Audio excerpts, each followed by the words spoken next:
Hi everyone, it's Shakti Durga, and welcome to this episode of the Soul Talk podcast.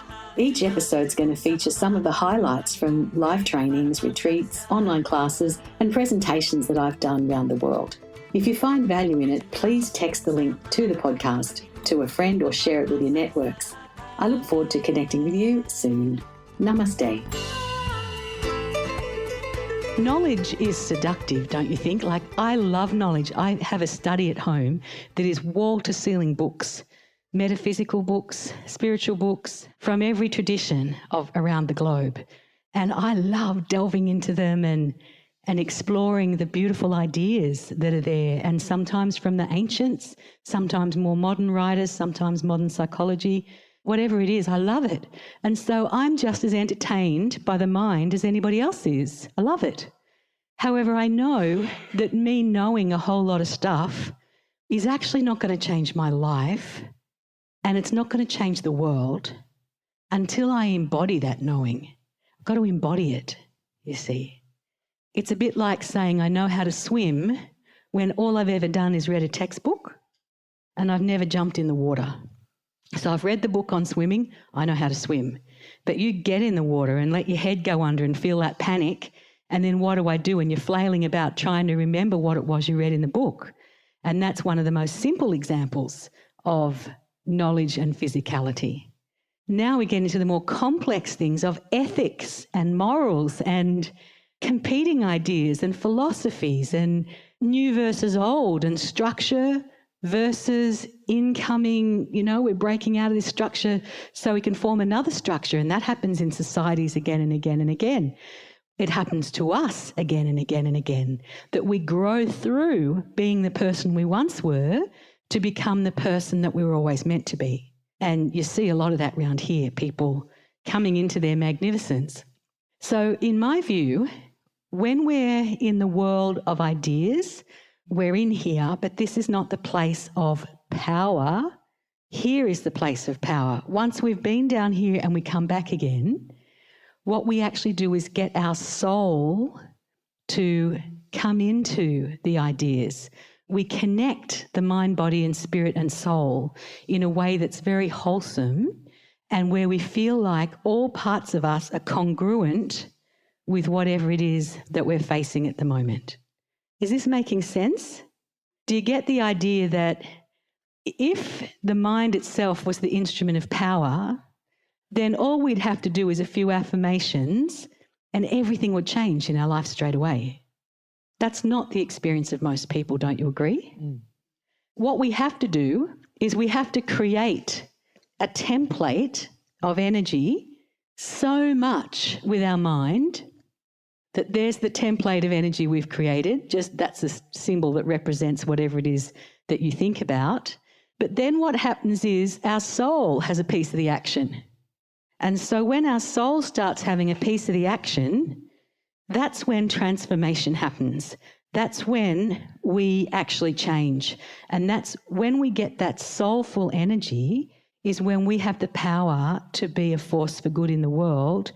Like if you think about people like Martin Luther King and that speech he made that was so famous, and he made other amazing speeches as well, but other people had thought like him, but they hadn't been able to change the world like he did. And it was really because he was a man of spirit and soul. If we scan his energy field when he was alive and making that speech, his energy field was massive. He was strong. He was ensouled. He was spirited. His spirit had come into the vision of goodness that he was trying to inculcate in others. Okay? And so this brings us to, what is our spirit? The spirit is not the same as the soul. The spirit is a tool of the soul. It's very closely related, and for most people you wouldn't really even try and explain the difference to them. But there is a difference between the soul and the spirit. And the spirit is the energy that lives inside our energy field and that we put out in the world. And I suppose you could say a few drops of our soul's precious essence is contained in our spirit, and then our spirit goes into whatever we believe in, whatever we put our energy into, Whatever ideas are fostered in our mind, just a little bit of our spirit goes into that stuff. And so over time, we've put a bit of our spirit over here and a bit of our spirit over here and a bit of it over there and a bit of it over there. And there can be little spirit left for the right now manifesting power that's within us. And whether we're wanting to manifest a new job, a way of serving the world, or a better relationship, we need our spirit. We need to be spirited. And so part of the work we do here is I now release. Our spirit gets stuck into all the thoughts we think, and then that all goes into our kind of unconscious mind and starts creating all this stuff in the background, just like programs are going on in the background of your computer all the time, even though you're looking at this screen. So all this stuff's happening in the background. And it's the same with our mind. We've got whatever I'm focusing on consciously is here, but in the background, the spirit's doing something, the soul's doing something, physical body's doing a heap of things. You know, we're all over the place. That's the natural state of humanity. But when someone is able to go through the pain, so Martin Luther King, he was dealing with the pain of Black America. So he's dealing with the aftermath of slavery. He's dealing with people who'd been dispossessed from their land, carted across the world, treated like cattle, not even treated like humans, and then released from slavery, theoretically, and then being told you're a second-class citizen. And this was in my lifetime. You know, when I was a kid, that was all going on in America. There was still segregation in a lot of places, you know, in my lifetime. And so his response to that, he'd taken his light into that darkness. Many other people had lost their light in that darkness, and they became part of the problem. They became part of the hatred and the bitterness that is the divisiveness. Do you understand?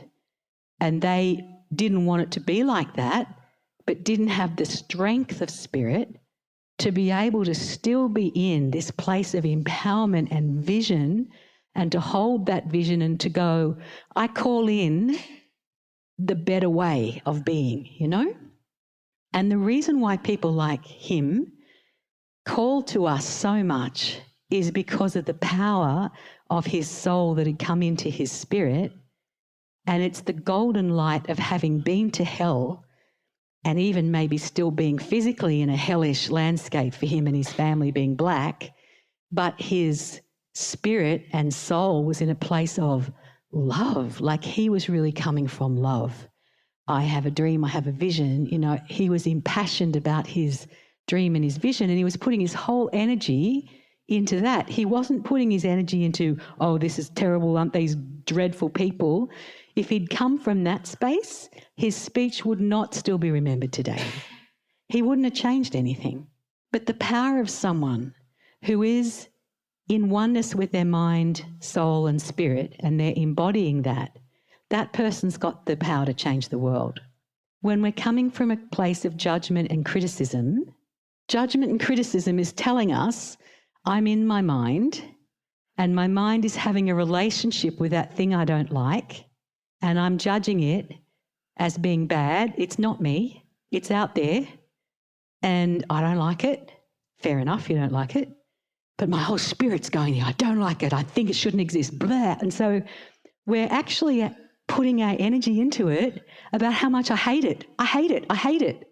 And so what's happening is our power and energy is going into hate, even though that's the last place that we want to be. And so this concept of calling our spirit back and reclaiming the power of the spirit and getting our soul to come into a spirit that is not problem-focused but is solution-focused, there's actually a spiritual dimension to that. Now, some people have got the faculty of mind, whether they were born like it or whether it's through training, that they can go, oh, look at that little pile of whatever, and they can think, okay, rationally, how am I going to deal with this? And they can come up with a plan. The good ones are able to then put their whole energy into that plan, the strong ones, and see that plan into being, right? Whether it's a plan for your family, a plan for your business, a plan for your life, whatever. And other people when they put that plan in place, they sort of expect that by divine decree, because I've got clarity and I've seen the light and I've now got this plan, nothing's ever going to go wrong. I'm fixed. I'm fine. Good luck with that. Because what will happen is some other thing will come up to just go, but you haven't looked at this nuance. And as we go further up the totem pole of consciousness, instead of it being big, blocky things that we're dealing with like this, it becomes really quite nuanced what we're dealing with. And the nuances are around, am I coming from love and empowerment, or am I coming from judgment? Am I coming from anger, hatred, any of these things? And when we're coming from those negative states, that is saying straight away, oh, I'm in here. I'm hitching my wagon to a construct of the mind. The soul doesn't actually do negative. The ego does. But coming from here is only the solution. It's only the bliss. It's only the love. It's the lovely stuff. But we are often very entrenched in here, and we have these naive ideas like, once I know the way, there won't ever be any more problems. It's like, yeah, right, just read what Buddha said. But there's always a way forward. And it's like has anyone ever studied the Montessori education system? A few of you have? Well, in the Montessori system, which I became familiar with because I sent my daughter to a Montessori school when she was a baby, the room is the classroom. It's like all the things they're going to learn in there are set up in activity style, and people just go and they pick the activity they want and they keep doing that until they're sick of it. And then they have to finish it. Even if they are sick of it, they still have to finish it. And then they put it all away. Then they're allowed to choose another activity. And the child's own consciousness is able to determine which part of the room they're going to, what they want to learn. And I think that creation is actually just a giant Montessori classroom. I do. And I think we're all in there, and we pick up a project from what our karma would tell us would be an appropriate project. We pick up, let's pick up this box of tricks here. Let's pick this up. And then once we open the box, the universe says, well, now you've got to finish it. You can't just open a box and leave it open. You actually have to complete this. You've got to go through everything about solving this. And so we find ourselves kind of stuck with a problem in a way. And sometimes it seems very hard to shift that problem. And you can wish you never embarked on whatever it is in the first place.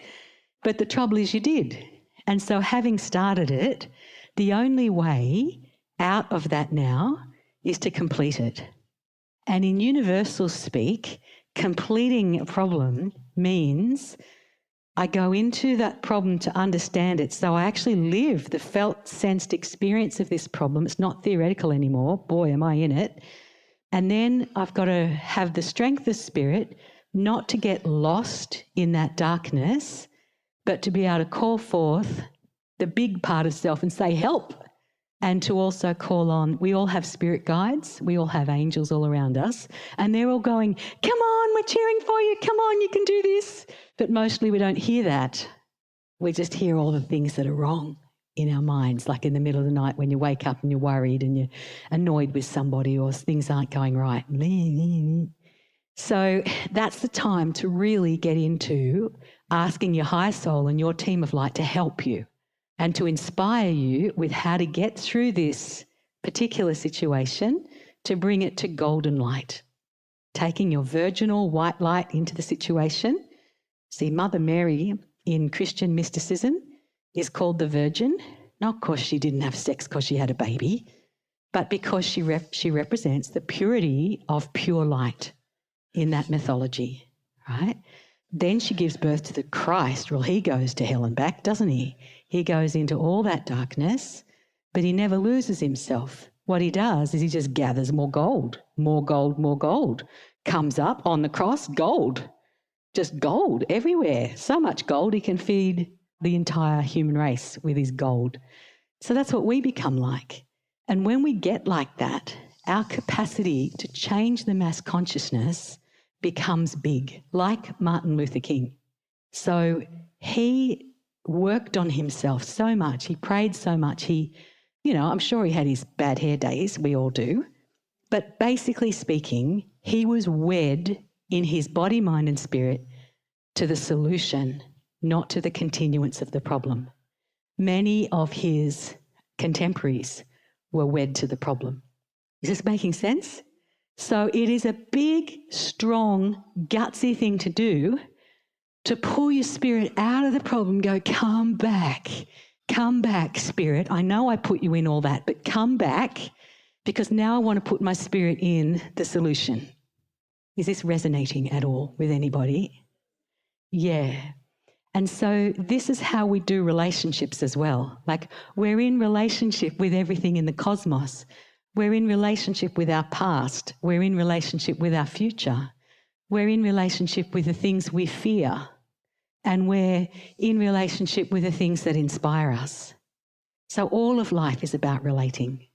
And so in this process, it excites me to think that once we know that all of the dark holes that we end up finding ourselves in are actually Montessori classrooms waiting for us to find the levers, triggers, tools, blessings, Shakti, that's going to help us to climb bit by bit out of that until our strength in the basic tools like forgiveness, our strength to be able to absolutely forgive someone, to be able to transmute hate into love.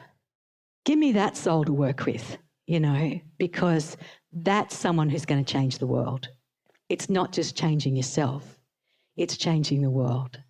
Because what happens is, in this region here, we're all connected.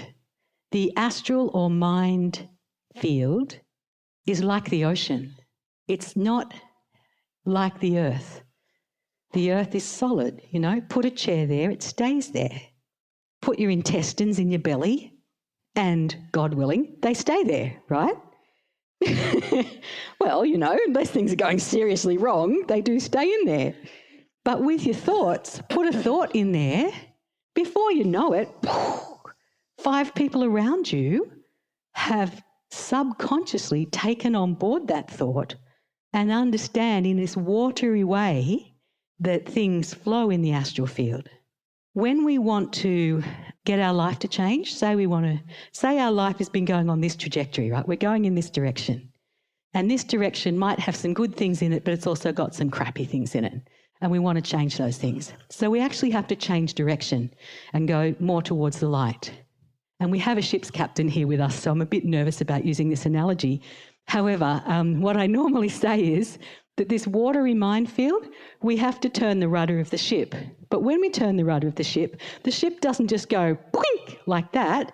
It drifts this way for a while. Is this right? Thank you. And then finally, it'll go that way and it'll have the momentum to keep going that way.